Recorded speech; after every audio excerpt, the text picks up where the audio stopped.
I am Christy Ballard Fellaini. I am a certified life coach who found herself at 42, freshly divorced, kids off to college, and having never dated in my adult life. I was starting in the middle.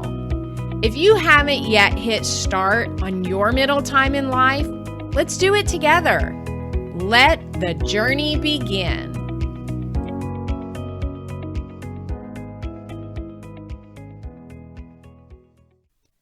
You are listening to Start in the Middle, episode 42. Hi, friends. Thank you so much for tuning back in. I welcome you. So today has already been a day of all of the emotions on the human spectrum. It's been a day. So it started out, pretty early. And if you have had the opportunity to see on social media, or if you follow me on social media, you've probably been introduced already to our new little addition. And we are calling him Frank, but his real name is actually Francisco Newman Fellaini. And you'll notice that his middle name is lovingly given to him out of remembrance of my best friend Newman, who passed away a little bit more than a year ago. And so our day started off with Francisco's first full night in our home. And so, of course, we are going through all of the potty training issues, going through all of the acclimation into a new space and acclimation of a new home for this little guy. And so I had a few moments with him this morning where I just held him. Held him in my arms just like you would a brand new little baby, and just really had the opportunity to just love on him and really to just share my heart for him or with him, because I really want him to know how much he is appreciated into this home and how much he is going to just absolutely be loved and adored and squeezed and, yes, spoiled. Very spoiled. But the funny thing about it is that as I am holding him, all of the emotions of missing Newman kind of came back to the surface. And just to give you a little bit of background on Newman, Newman was actually born to us. We owned both his mother and his father. So we had Newman from day one. And Newman was probably not supposed to live, but through a miracle, he did survive. And he was my best friend. I mean, he was with me during the hardest times of my life. He was with me when my son and myself lived in Minnesota by ourselves for 2 years. He was with me going through my divorce. He was with me living on my own when both of my children were either off to college or when my son was off doing his hockey thing. And he was my companion during that entire time. He was with me when I started dating my new husband and through us getting married and trying to figure out all the little nuances of that new relationship. And so he was there for me. So yesterday, as I'm holding little Frank, he's just allowing me to give him my heart and allowing those tears to just kind of flow. And honestly, I didn't fight it, because sometimes we just need to allow the emotions. And honestly, the healing process comes from us allowing those emotions. And so while I do miss my love Newman, I'm also introducing a new kind of love to this new little guy. And let me tell you, if you haven't yet gotten on social media and seen the pictures of this dude, you have just got to, because he is adorable. And like I said, he already has my heart. So that's how the morning started off. And then later in the morning, I decided that I needed to get outside, that I really need to start building up my stamina back into my running routine. If you recall, earlier this month, I did have COVID, and it really has weighed an impact, or it really has made an impact on my physical fitness. And in fact, the most that I have been able to run at any given time the last couple weeks is 2 miles. And, later in May, I have a pretty big race coming up. It's a Beach to Bay here in Corpus Christi, and it's a 6-man relay. And so being a part of that relay team, of course, I want to put my best effort forward. So I decided that I was going to go ahead and try and get some miles in this morning. And so as I'm stepping outside, and I'm just kind of stretching, kind of going through my whole routine of prepping before I head out, I hear a noise that kind of sounds like it might be the garbage truck coming. And so I just wanted to make sure that the garbage was out by the curb, and I walked around. And when I walked around to the side of the house, I noticed that there was an ambulance and a fire truck out in front of my neighbor's house. And so the flood of emotion of being scared and sympathy and not knowing what is going on and what's about to happen, all started to bubble up real quickly.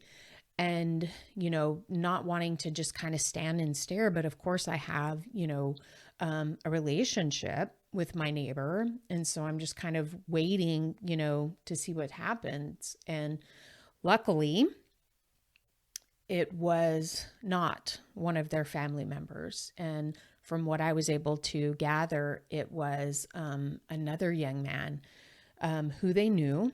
And he apparently is pretty sick, that he actually had a drug overdose. And the effects of that just happened to happen right there on their porch. And thank God their son was home, because he was able to offer him some, life-saving techniques in order for the paramedics to come and to do their work before they loaded the young man up into the ambulance. So it's been quite a day. And like I said, all of these human emotions that we experience, and it's kind of crazy how sometimes they just kind of all happen at once, or, on some days you notice them a little bit more than you do on other days. And what I want to offer you is, to notice them and allow them and feel them, and give your brain the opportunity to process all of them. This is what it's like to be human. And this is what it's like to have all of those human experiences. And so today, the human experience that I want to share with you and I want to offer to you is forgiveness. So recently, I reached out to my ex-husband's significant other. And when I reached out to her, and, the content of our conversation really has no bearing on what I want to talk to you about today. But, just to kind of give you a little bit of background knowledge, in a past life, her and I were friends. Her and I were good friends. And, in indiscretion on both her part and my ex-husband's part, is what led us to not be friends anymore.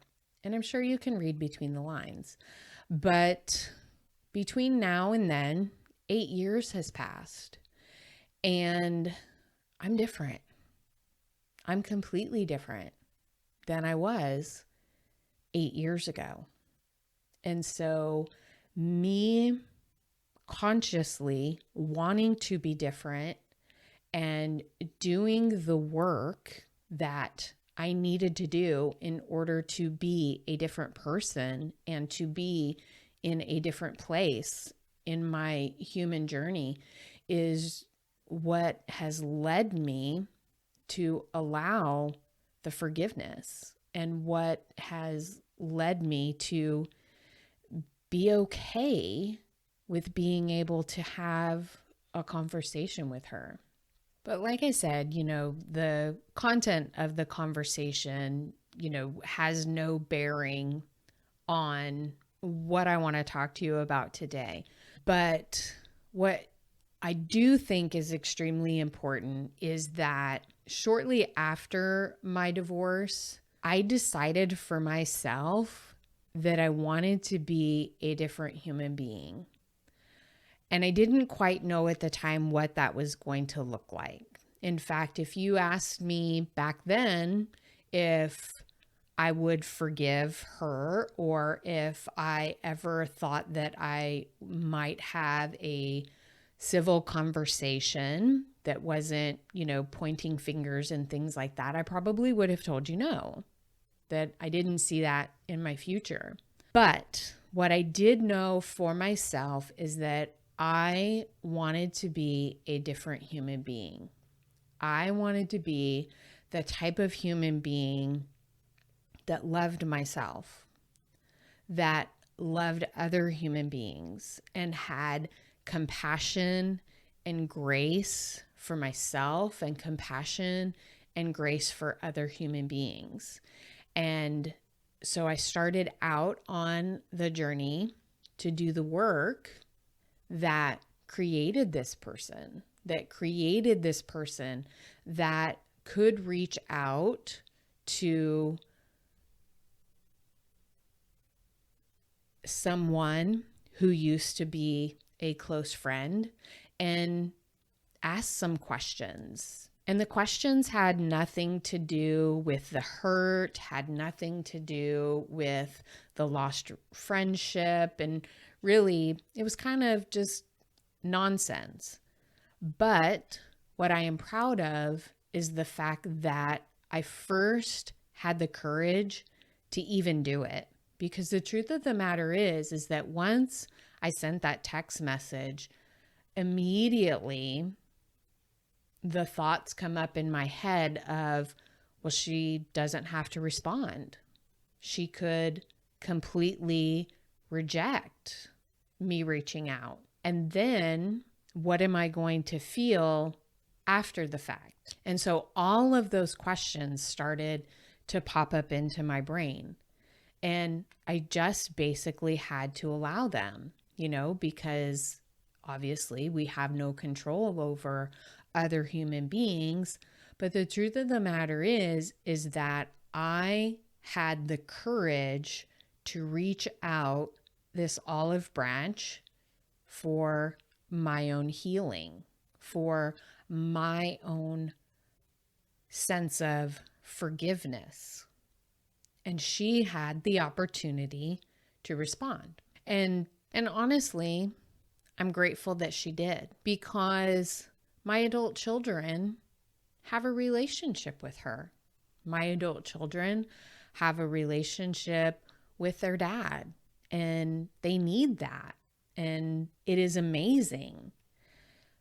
But the other cool thing about it is that while both of them are questioning and are surprised that I would even have the courage to do this, what they are actually witnessing is the entire human experience, and they are witnessing my change because they have seen me at that point of being hurt and going from being hurt to bitter and angry. And then that little bit of in between where you're still angry, you're carrying around some resentment, but then you start to change and you start to allow forgiveness.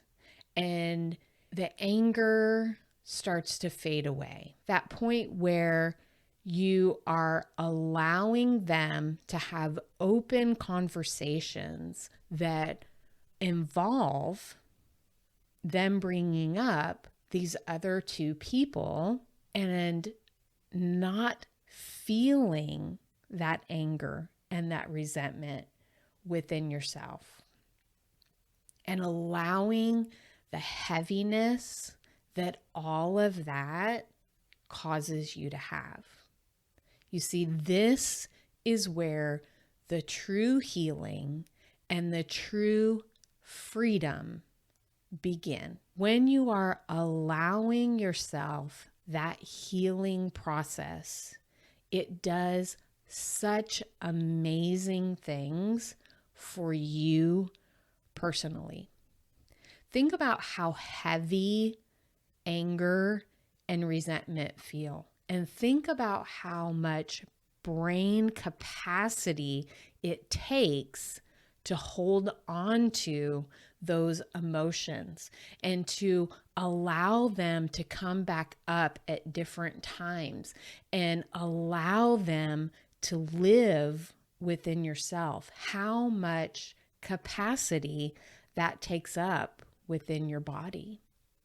And once you decide that you yourself can be different and you want to be different, the weight of that heaviness starts to dissipate. And you yourself start to feel so much lighter.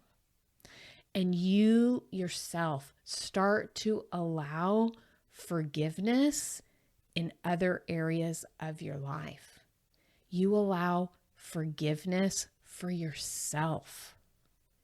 In all of the areas where you may have wronged you in the past, you now have the capacity and the ability to start to forgive yourself as well. So I just want to encourage you to think about those relationships in your life where you can start to allow healing and start to allow forgiveness. Now, this doesn't mean that we're going to be best friends again, but it does mean that the door is open for me to have whatever relationship that it looks like with her, and whatever relationship my own children are going to have with her. And I think that that's a beautiful, freeing thing. And I'm all about freedom. I hope you have enjoyed this episode, and I hope that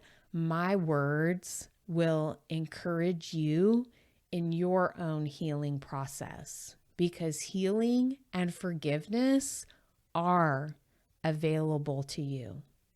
It takes time and it takes some work, but it is completely available to you. And if you need some help or some encouragement in this area of your life, I would love to be your life coach. You could reach out to me through Instagram, through Facebook, on my webpage at christyballardfullaney.com. Each week, I set aside free time on my calendar to connect with women who have questions in these areas of their life, who are curious about how they can start their own healing process, either for themselves, for relationships that they're having, or even just how to love themselves again. So I hope that you will connect with me and we can have a conversation of how my coaching program could possibly help you in your journey and pursuit of fulfillment and your purpose. Have a great day. Who is your life coach? I would love the opportunity to work with you as you are rediscovering the woman you were meant to be. Visit ChristyBallardFullaney.com for more information on how we can work together to ignite that passionate, enthusiastic woman who may have been tucked away for some time. Let's start in the middle together.